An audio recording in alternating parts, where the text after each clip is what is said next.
The following program contains graphic descriptions of events including crime scenes of actual murders.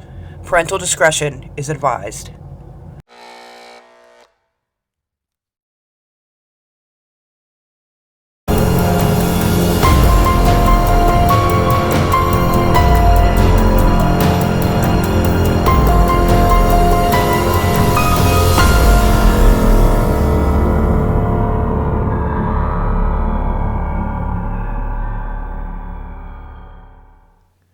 Albert Fish was known as the Brooklyn Vampire, the Werewolf of Wisteria, and even the Boogeyman.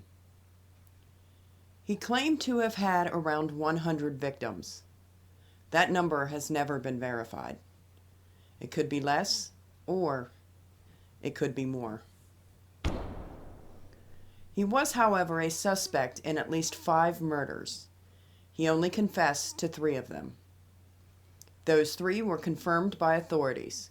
He was arrested on December 13th, 1934. He was tried and convicted and sent to the electric chair on January 16th, 1936. He was 65 years old. Albert Fish was born in Washington, D.C. He spent most of his childhood in an orphanage. Almost his entire family had a history of mental illness, anything from mania to hallucinations. During his time at the orphanage, he was often abused. He slowly grew to enjoy the pain from the beatings. In 1880, after the death of his father, his mother was unable to bring him back home. A couple years later, he became friends with a telegraph boy. This is who introduced him to drinking urine and eating feces. He then started to visit public baths, just so he could watch boys get undressed. During his entire life, he would write letters to women he did not know, and they would be very obscene. At some time in 1890, he moved to New York City and became a prostitute. It was then he began raping young boys. He got married in 1898 to Anna Mary Hoffman, and they had 6 children. After becoming a father, he worked as a house painter. He still continued to rape young boys, most of them under the age of 6. Then in 1903, he got arrested for grand larceny. He was later convicted and sent to Sing Sing. Sometime around 1910, Fish met a 19-year-old man who was intellectually disabled. More than a week later, he took him to a farmhouse and tortured him for 2 weeks. He cut off his penis, poured peroxide over his wound, and wrapped it in a handkerchief. He also left a $10 bill on his lap. He kissed him and said goodbye. He then quickly took the next train home. Then in 1917, his wife had left him for another man. He was stuck raising the children alone. She also took everything that they owned. It was then he started to have auditory hallucinations. In one instance, he wrapped himself in a carpet saying he was following instructions from John the Apostle. Shortly after, he started to indulge in self-harm. He would poke needles into his abdomen, hit himself over and over with a nail-studded paddle, and even inserted wool into his anus, douse it with lighter fluid, and then he would set it on fire. He quickly began turning to cannibalism.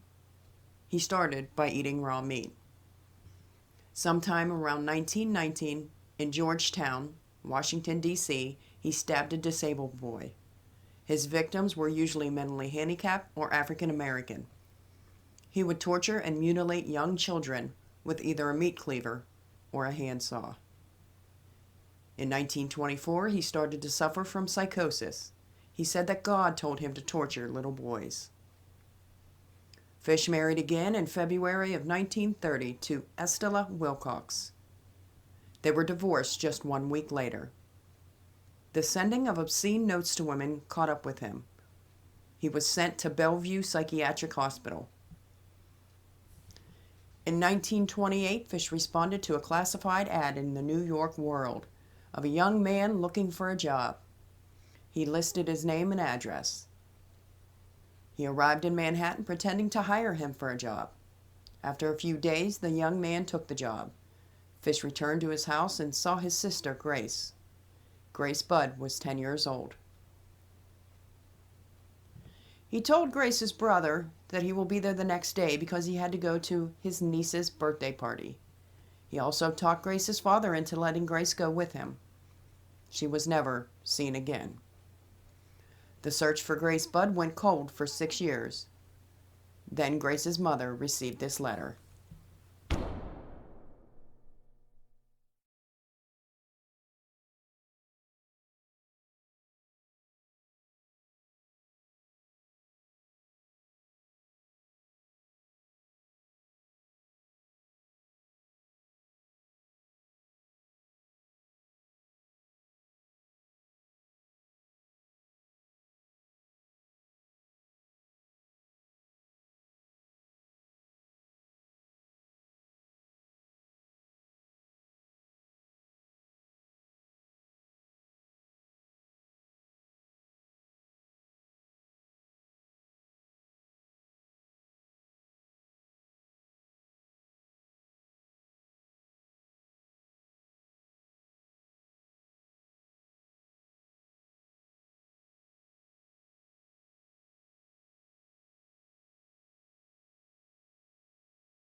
The letter, however, was how Albert Fish got caught. They traced the emblem on the envelope back to a rooming house at 200 East 52nd Street. Fish was not at the address at the time, so authorities just sat and waited for him. When he returned, he was captured by police. He did not deny murdering Grace Budd. 2 more murders surfaced after the arrest of Albert Fish. In 1924, a 9-year-old boy named Francis McDonald was found hanging by a tree near his home. He was sexually assaulted and strangled with his own suspenders. Also, his left hamstring was stripped of its flesh. Then in 1927, 4-year-old Billy Gaffney disappeared. The only witness was a 12-year-old boy.